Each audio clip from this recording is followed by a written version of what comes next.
माँ के बिना मायका वर्सेस सास के होते हुए ससुराल। लोग सच ही कहते हैं कि माँ के बिना मायका बिना पतवार की नाव जैसा होता है, जहां जिंदगी सिर्फ घिसटती है, चलती नहीं। 18 साल की नंदिनी के लिए उसका अपना घर किसी नरक से कम नहीं था, जहां हर सुबह की शुरुआत लातों और गालियों से होती थी। घर के आंगन में बर्तनों का बड़ा सा ढेर रखा था। नंदिनी जमीन पर बैठी है, तभी पीछे से अत्याचारी जी आकर उसकी कमर पर जोर से लात मारती हैं। नंदिनी बर्तनों के ढेर पर गिरती है। ओए महारानी, जमीन पर पड़ी पड़ी मेरी शक्ल क्या देख रही है? खड़ी खड़ी खाकर भैंस होती जा रही है। तुझे शर्म नाम की चीज है कि नहीं? चुपचाप उठ और ये सारे बर्तन मांज। मम्मी जी, इस कामचोर को मुंह मत लगाओ, सीधा डंडा उठाओ। जब देखो तब इसका रोना चालू रहता है। घर का सारा राशन तो यही डकार जाती है और काम के नाम पर मौत आ जाती है इसे। सुन ले री लाली, बर्तन मांजने के बाद छत पर कपड़ों का पूरा पोटला पड़ा है, उसे धोकर सुखा के आइयो, वरना ध्यान रखियो, आज तो पक्का तुझे भूखा मार दूंगी, एक दाना भी हलक से नीचे नहीं उतरने दूंगी। अरे नहीं नहीं आंटी जी, प्लीज ऐसा मत कहिए, आपने मुझे कल रात भी खाने को नहीं दिया था, मुझे बहुत तेज चक्कर आ रहे हैं। भाभी समझाओ ना अपनी मम्मी को, मैं क्या सारा काम नहीं करती? अपनी मम्मी को क्या समझाऊं मैं, और क्यों समझाऊं? तेरी सगी माँ तो है नहीं जो तुझे पता हो कि माँ क्या होती है और लाड प्यार क्या होता है। चुपचाप उठ और वो कर जो मेरी माँ कह रही है, वरना आज खाल खिंच जाएगी तेरी।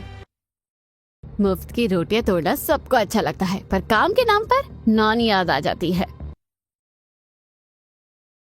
नंदिनी रोते हुए कांपते हाथों से जमीन से एक बड़ा पतीला उठाती है और उसकी आंखों से आंसू बर्तन में गिरते हैं।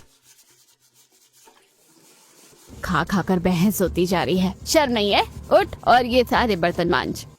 आंटी, बहुत जोर से भूख लगी है, कल रात से भूखी हूँ, पेट में भी बहुत दर्द है। बर्तन मांजने के बाद कपड़े धोकर छत पर सुखा दियो, वरना आज रोटी भूल जा।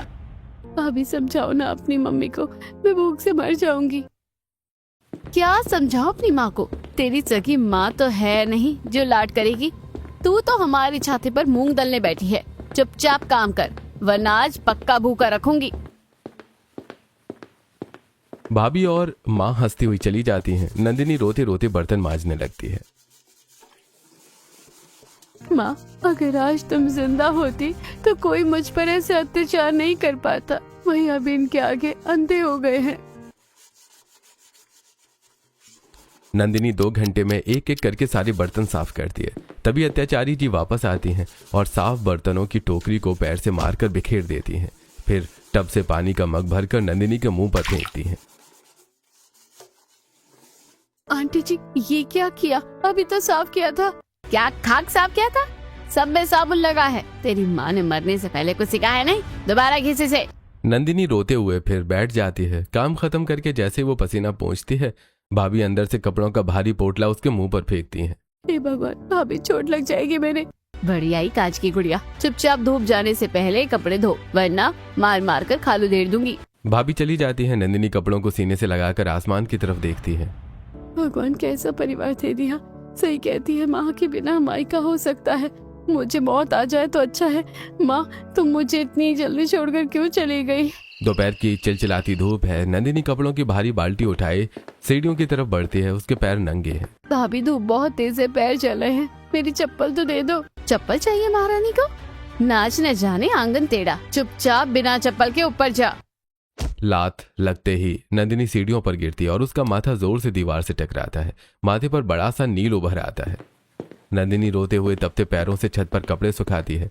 वापस उतरते समय उसे भयंकर चक्कर आता है और वो सीढ़ियों पर ही बैठ जाती है। उसकी आंखें बंद होने लगती हैं। नंदिनी छोटी बच्ची बनी है और उसकी असली माँ सावित्री उसके माथे के जख्म पर प्यार से मरहम लगा रही है और उसे अपने हाथ से खाना खिला रही है। माँ, माँ आप आ गई। माँ, मुझे पता था, मुझे पक्का पता था कि आप मुझसे बहुत प्यार करती हो और मुझे इस नरक में अकेला नहीं छोड़ोगी। सपने में नंदिनी अपनी माँ की गोद में सिर रख देती है।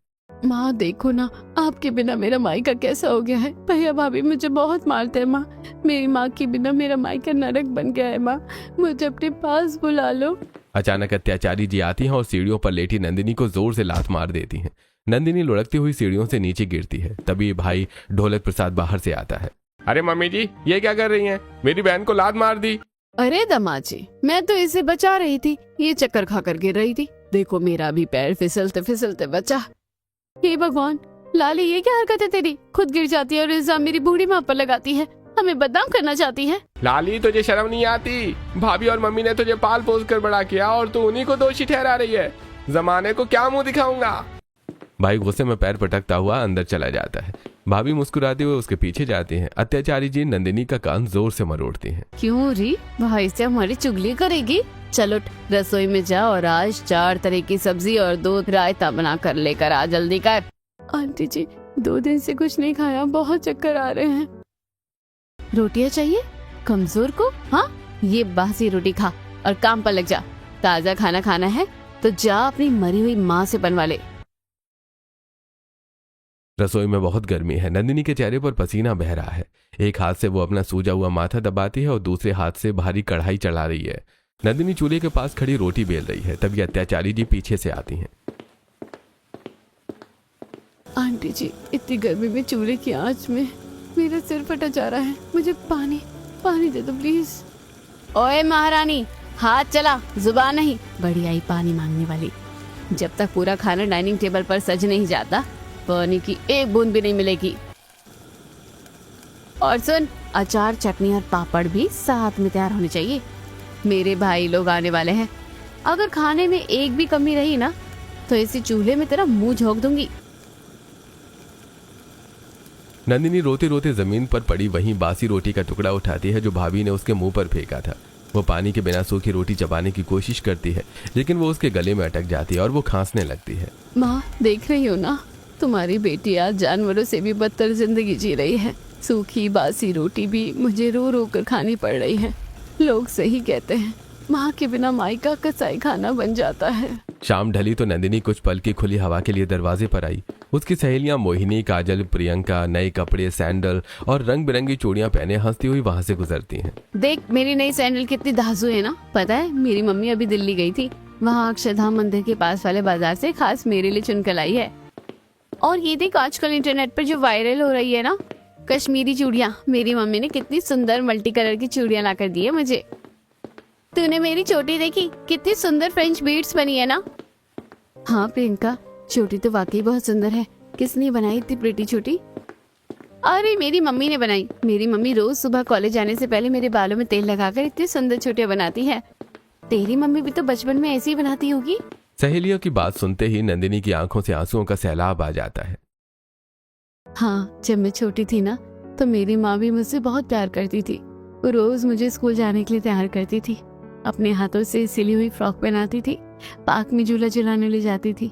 लेकिन जब से वो गई है सब खत्म हो गया। तेरे माथे पर ये कैसा नीला पड़ा है? ये इतनी बड़ी घुमड़ी कैसे हुई है? क्या हुआ? भाभी ने फिर? बहनों, माँ के बिना कोई मायका नहीं होता। चाहे कोई कितना भी अपना होने का दावा करे, माँ के बिना हर रिश्ता पराया और बेरहम हो जाता है। दोस्तों, नंदिनी ने मायके का वो नरक देख लिया जहां माँ के जाते ही भाई पराया हो गया और भाभी जल्लाद बन गई। क्या आपको भी ऐसा लगता है कि माँ के बिना मायका वाकई नरक जैसा हो जाता है? अपनी राय कमेंट में जरूर बताएं। अगले दिन नंदिनी भारी भरकम बाल्टियां लेकर हैंडपंप से पानी भरने आई है।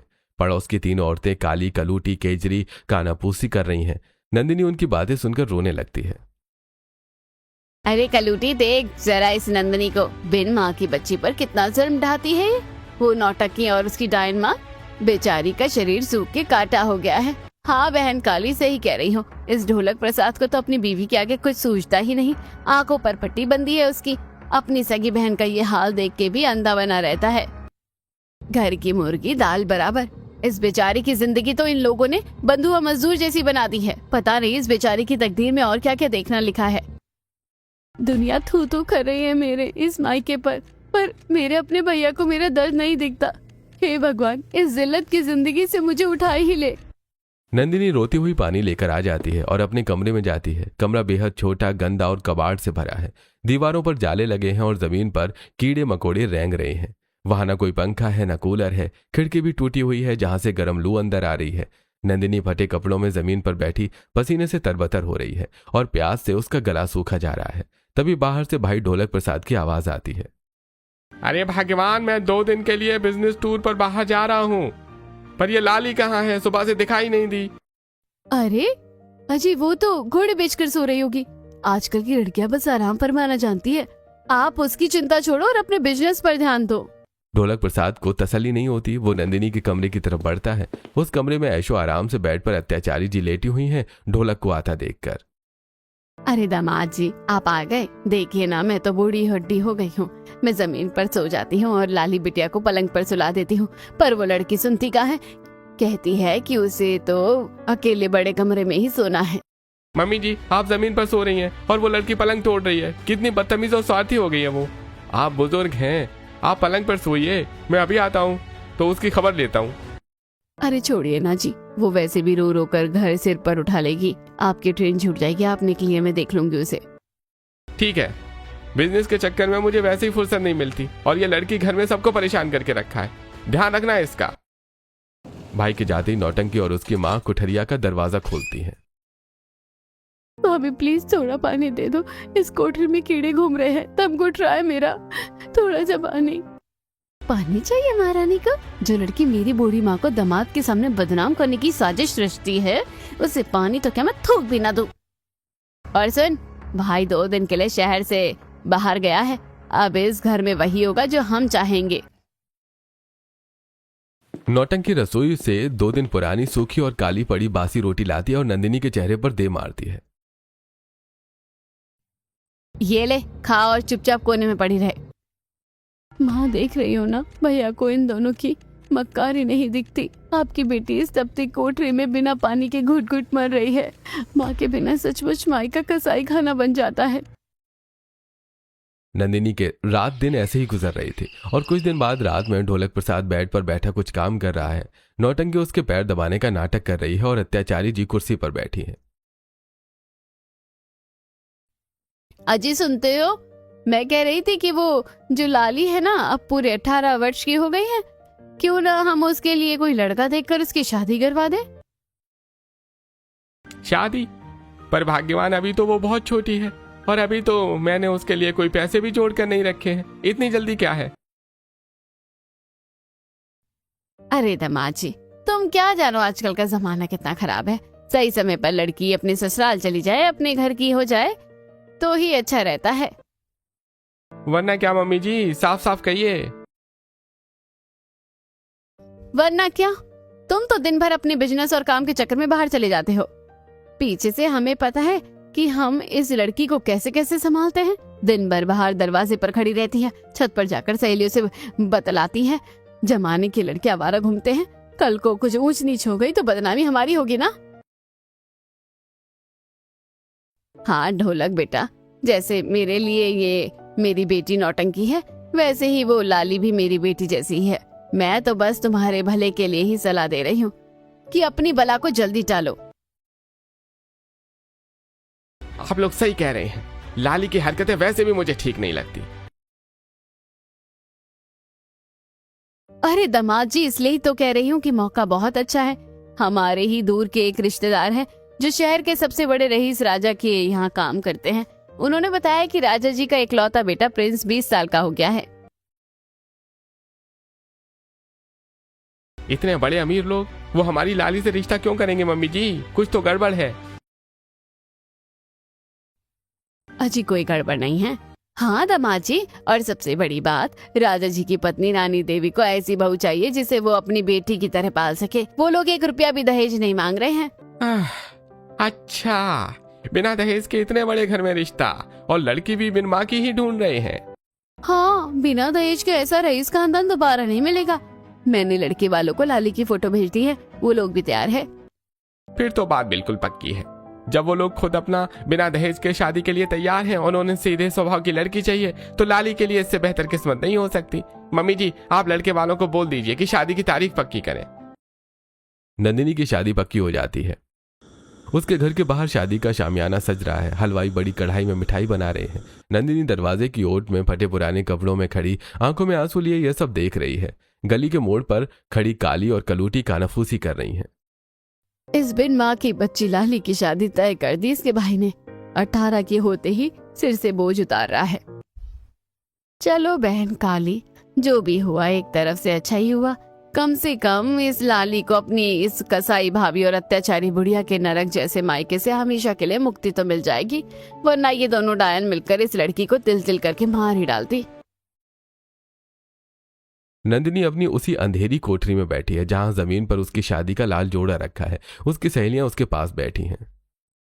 लाली अब रोना बंद कर बहन, अब तो तेरी किस्मत चमकने वाली है। अब तो तुझे इस कोठरी, बासी रोटी और गालियों से हमेशा के लिए आजादी मिल जाएगी। हाँ लाली, और वैसे भी जमाने की हर सास बुरी नहीं होती। कुछ सास तो बहू को अपनी सगी बेटी से भी ज्यादा लाड करती है, बिल्कुल एक माँ के रूप में। अरे काजल, बंद कर अपनी ये झूठी कहानियाँ। कैसी बहकी बहकी बातें कर रही है तू? जमाने की कड़वी असलियत भूल गई है क्या? बहन लाली, मेरी एक बात हमेशा गार्ड बांध कर रखना कि सास तो चून की भी बुरी होती है। कोई भी सास दुनिया में कभी किसी की सगी माँ नहीं बन सकती। जब तुझे मेरे अपने सगे मायके में अपने सगे खून भाई के होते हुए माँ का साया नहीं मिला, तो पराये ससुराल में कोई सास तुझे माँ कैसे बना लेगी? हाँ, अपनी कमर कस ले, वहां भी कोई ना कोई अत्याचारी ही मिलेगी। माँ, आपके बिना मेरा मायका तो नरक ही बन गया था, लेकिन लोग कहते हैं कि ससुराल तो सास से होता है। अगर मेरी सास भी भाभी या आंटी जैसी जालिम निकली तो मेरी बच्ची कुछ जिंदगी भी खत्म हो जाएगी। भगवान मेरी रक्षा करना। नंदिनी की शादी प्रिंस से हो जाती है। वो विदा होकर अपने ससुराल आती है।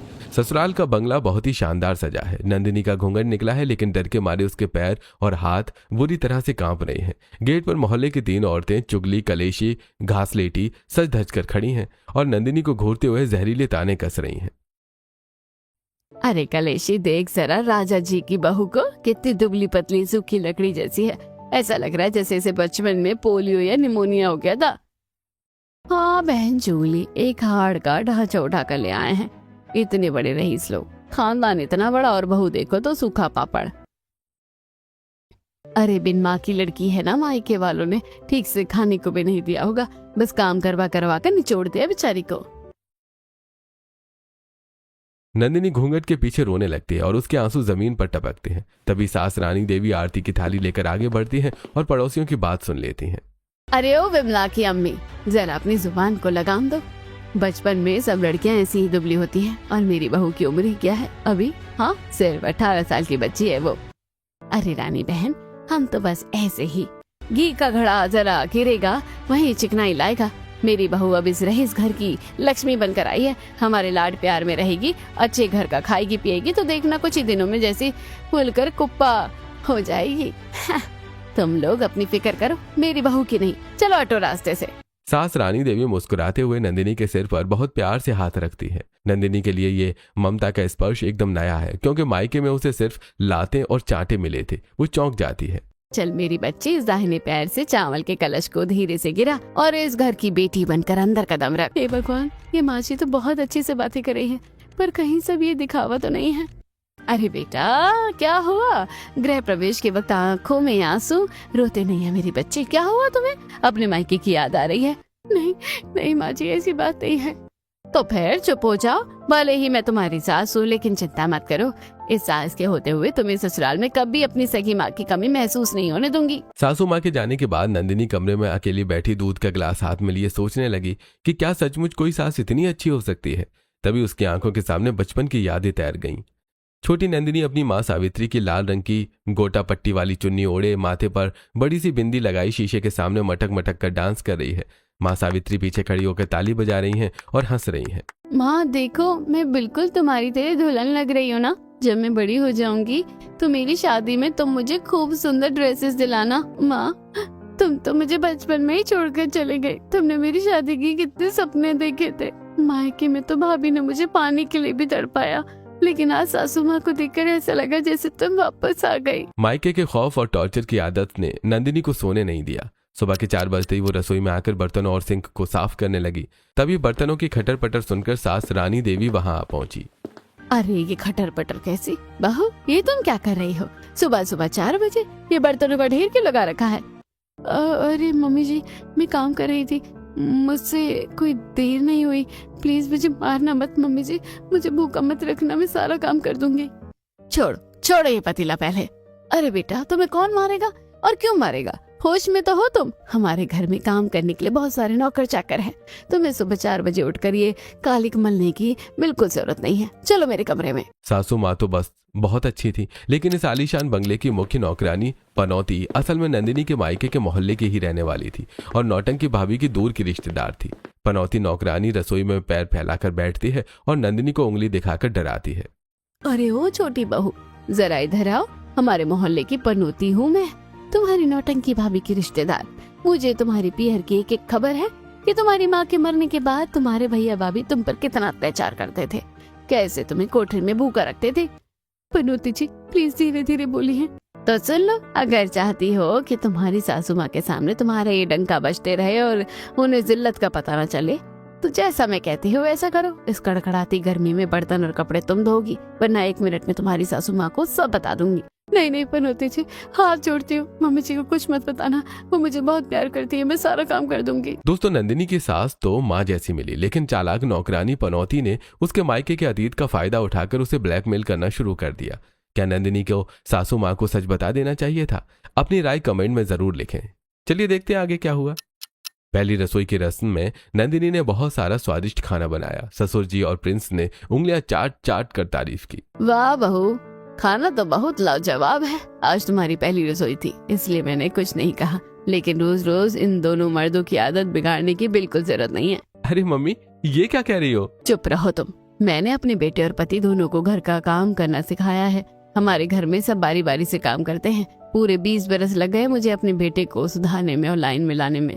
बहू, तुम रोज खाना बनाकर इनकी आदतें मत बिगाड़ना। अरे माँ, क्या अभी से नई बहू के सामने मेरी धोती खोलने में लगी हुई हो? अभी उसे एडजस्ट तो हो जाने दो। नंदिनी ये सुनकर पहली बार घूंघट के पीछे थोड़ा मुस्कुरा देती है। शाम को नंदिनी भारी भरकम साड़ी पहनकर ऊपर से नीचे तक गहनों से लदकर सीढ़ियों से उतरी। बहू, ओ बहू, जरा इधर आना तो। हे भगवान, कहीं मैंने फिर से कोई गलती तो नहीं कर दी? क्या हुआ माँ जी, मुझसे कोई भूल हो गई है क्या? अरे तुम कोई साड़ी का शोरूम हो या चलती फिरती गहनों की दुकान? ये क्या इतने सारे जेवर के गहने लाद रखे हैं तुमने? इतनी भारी साड़ी पहनकर तो मैं किसी की शादी में भी नहीं जाती। क्यों मम्मी जी, बहुएं तो ऐसी ही। दर्द तेरे की, कान वन खराब है क्या तुम्हारे? मेरा कितना मन था कि मेरी बेटी होगी तो मैं उसे सुंदर सुंदर मॉडर्न ड्रेसेस पहनवाऊंगी, अच्छे हेयर स्टाइल करूंगी, पर भगवान ने मुझे बेटी नहीं दी, दे दिया एक कमबख्त बेटा। अब इसकी चोटी बनाकर थोड़ी ना घूमूंगी। जाओ वार्डरोब खोलो और मैंने तुम्हारे लिए वेस्टर्न कपड़े मंगा रखे हैं। जीन्स टॉप स्कर्ट और लोअर टी शर्ट पहनो और कंफर्टेबल हो जाओ। जाओ जल्दी। नंदिनी हिचकिचाते हुए कमरे से लोअर और टी शर्ट पहनकर बाहर आती है। तभी ससुर राजा जी आ जाते हैं। अरे वाह, अब लग रही है ना हमारी बहू बिल्कुल हमारी अपनी बेटी। बेटा, इस सास के होते हुए ससुराल में किसी बात की टेंशन लेने की जरूरत नहीं है। तभी मोहल्ले की चुगली और कलेशी मुंह दिखाई के लिए आधम की बहू को लोअर टी शर्ट में देखकर उनके पेट में मरोड़ उठने लगी। हे भगवान, रानी बहन, ये कौन है? ये तुम्हारी नई बहू है या घर का कोई लड़का? सारे नियम शर्म उठा के ताक पर रख दिए हैं क्या? हाँ तो मेरी बहू है और कौन है? तुम यहाँ मुंह दिखाई का तोहफा देने आई हो या मेरी बहू के कपड़े देखने आई हो? अरे बहन, ऐसी बिना माँ की बहू लाओगे तो वो सर पर तो नाचेगी ना। हाँ तो सर पर नाचेगी तो मेरे ही सर पर नाचेगी। कम से कम मेरी बहू को नाचना तो आता है, तुम्हारी बहू को तो वो भी नहीं आता। तुम लोगों से मूड मारना ही बेकार है। फटाफट अपने अपने तोहफे दो और चलो यहाँ से, ना रास्ता ना। औरतों के जाने के बाद सास की नंद यानी नागिन बुआ घर आई। दोपहर का समय था और नंदिनी अपने कमरे में सो रही थी। अरे चिच्ची, तुम्हारी महारानी बहू कहाँ है? दोपहर के समय भी सो रही है? बहू का दोपहर में सोना अच्छी बात नहीं होती, लक्षण खराब होते हैं। अच्छा जीजी, तो तुम कैसे सो लेती हो? मुझे अच्छे से याद है, जब तुम्हारी शादी नहीं हुई थी हम दोनों ननद भाभी दिन में 4-4 घंटे पैर पसार कर सोते थे, तब तुम्हें ये लक्षण याद नहीं आए? आज बहू के टाइम पे ज्ञान बांट रही हो। अरे वो जमाना दूसरा था, जमाना बदल गया है ननद जी, तुम भी बदल जाओ। हमारी सासों ने हम पर जो ताने कसे उसका दुख हमें आज भी है, पर मैं नहीं चाहती कि मेरी बहू को इस सास के होते हुए कोई तकलीफ हो। अपनी पुरानी सोच अपने घर रखना। शादी को 1 महीना बीत चुका था। प्रिंस सोफे पर बैठा था, तभी रानी देवी ने उसके सामने कॉलेज का फॉर्म पटक दिया। मम्मी, ये क्या कॉलेज और कोचिंग का एडमिशन? शादी के बाद लड़की पढ़ेगी तो आसपास के लोग क्या कहेंगे? क्यों रे कलेक्टर, तुझे पढ़ाया लिखाया तब तो तू हम पर हुक्म चला रहा है। उसे पढ़ने का शौक है, वो आगे पढ़ेगी। चुपचाप अपना ये सास बना छोड़। ये लुगाइयों में कम सास है, मर्दों में ज्यादा सास बन रहा है। अपनी बीवी का एडमिशन करवा, उसे रोज छोड़ कर आना और लेकर आना तेरी ड्यूटी है। नंदिनी की सास उसे बेटी बनाकर रखती थी और उसके लिए अपने परिवार के लोगों से भी भिड़ जाती थी। लेकिन जब वो बाहर जाती, पनौती नौकरानी नंदिनी से जबरदस्ती सारे बर्तन और कपड़े धुलवाती थी। सासू माँ को शक हुआ तो उन्होंने रसोई के डिब्बों के पीछे एक छुपा हुआ कैमरा रख दिया और अगले दिन जैसे ही मंदिर से वापस आती हैं, वो कैमरा उठाकर रिकॉर्डिंग चेक करती हैं। वीडियो में पनौती नंदिनी की कलाई मरोड़ कर उसे ब्लैकमेल कर रही है। रानी देवी का खून खौल जाता है, वो सीधे रसोई में जाती हैं। क्यों री पनौती, मेरी बहू से ये सब काम करवा रही थी? तुझे शर्म नहीं आई? मेरे होते हुए मेरी बहू को टॉर्चर कर रही थी। मालकिन, वो ये पहला चांटा मेरी बहू पर हुक्म चलाने के लिए, ये दूसरा चांटा उसे डराने के लिए, ये तीसरा चांटा उसे ब्लैकमेल करने के लिए। आज के आज तुझे नौकरी से साफ करती हूँ और पुलिस केस अलग से करूंगी। और सुन लो सबके सब, अगर मेरे होते हुए मेरी बहू से किसी ने ऊंची आवाज में बात भी की ना तो जीभ काट लूंगी, जुबान खींच लूंगी तुम्हारी। मैं अपने बेटे से उसे कुछ नहीं कहने देती। तुम होते कौन हो? कुछ दिनों बाद सासू माँ ने बहुत प्यार से नंदिनी को 2 दिन के लिए मायके भेजा ताकि वो घूम आए। लेकिन मायके जाते ही नौटंकी भाभी और उसकी माँ ने फिर से नंदिनी को बंधुआ मजदूर बना दिया। उसे पैर दबाए और पूरा घर साफ करवाया। जब प्रिंस उसे मर्सिडीज कार से वापस लेकर आया तो नंदिनी का चेहरा सूखा और उदास था। नंदिनी कमरे में पलंग पर आकर चुपचाप सो जाती है। सासू माँ अंदर आती है और देखती है कि नंदिनी के पैर बुरी तरह सूजे हुए हैं। रानी देवी तुरंत गर्म तेल लाती है और खुद बहू के पैरों की मालिश करने लगती है। मम्मी जी, आप ये क्या कर रही हैं? आप मेरे पैर छू रही हैं, मुझे पाप लगेगा। भले ही मैं तेरी सास हूँ लाली, लेकिन माँ से कम थोड़ी ना हूँ। इस सास के होते हुए तुझे किसी चीज की कमी नहीं होगी। बता मेरी बच्ची, मायके में क्या हुआ? मुझसे कुछ मत छुपा। मम्मी जी, भाभी और उनकी माँ ने मुझे फिर से बहुत प्रताड़ित किया। अच्छा तो ये बात है। चल लाली, आज तेरे उस अंधे भाई की आंखें मैं खुद खोलती हूँ। रानी देवी ने एक सोची समझी साजिश के तहत नंदिनी को दोबारा मायके भेजा, लेकिन इस बार पीछे से एक लड़के को पूरी वीडियो रिकॉर्डिंग करने के लिए भेज दिया। शाम को जब भाई ढोलक प्रसाद बिजनेस टूर से वापस आया तो नंदिनी आंगन में जबरदस्ती बर्तन मांज रही थी। अरे लाली, तू यहाँ बर्तन मांज रही है? अरे नहीं नहीं अजी, ये तो अपने आप कर रही थी। मैं तो इसे कितनी देर से मना कर रही थी। हाँ दामाद जी, ये तो जबरदस्ती काम में लग जाती है। तभी पीछे से सासू माँ रानी देवी ताली बजाती हुई एंट्री लेती हैं। वाह वाह, गिरगिट भी इतनी जल्दी रंग नहीं बदलता जितनी जल्दी तुम दोनों माँ बेटी ने रंग बदल लिया। अरे समदिन जी, आपके कहने का मतलब क्या है? कहने का क्या मतलब है? रुक जाओ, अभी दिखाते इस वीडियो को। देखो ढोलक प्रसाद, कैसे तुम्हारी बीवी और सास मेरी बेटी को प्रताड़ित कर रही हैं। भाई वीडियो देखता है जिसमें नौटंकी और उसकी माँ नंदिनी को मार रही हैं और काम करवा रही हैं। नंदिनी रोते हुए अपने भाई से लिपट जाती है। भैया, जब से माँ गई है इन दोनों ने मेरे मायके को नरक बना दिया था। मुझे पाने के लिए भी तड़पाया। धिक्कार है तुम पर, तुमने मेरी बहन की जिंदगी बर्बाद कर दी। और मम्मी जी, आप इसी वक्त मेरे घर से दफा हो जाइए। सही कहते हैं कि बेटी की माँ को बेटी के घर में दखल नहीं देना चाहिए। तुमने मेरी बहन का मायका नरक बना दिया। समधन जी, मुझे माफ कर दीजिए। मैं अंधा हो गया था। मेरी बहन का मायका तो उजड़ गया था, लेकिन आपने सास के होते हुए इसके ससुराल को स्वर्ग बना दिया। अब रोना बंद करो ढोलक प्रसाद, मेरी बेटी अब अपने स्वर्ग जा रही है।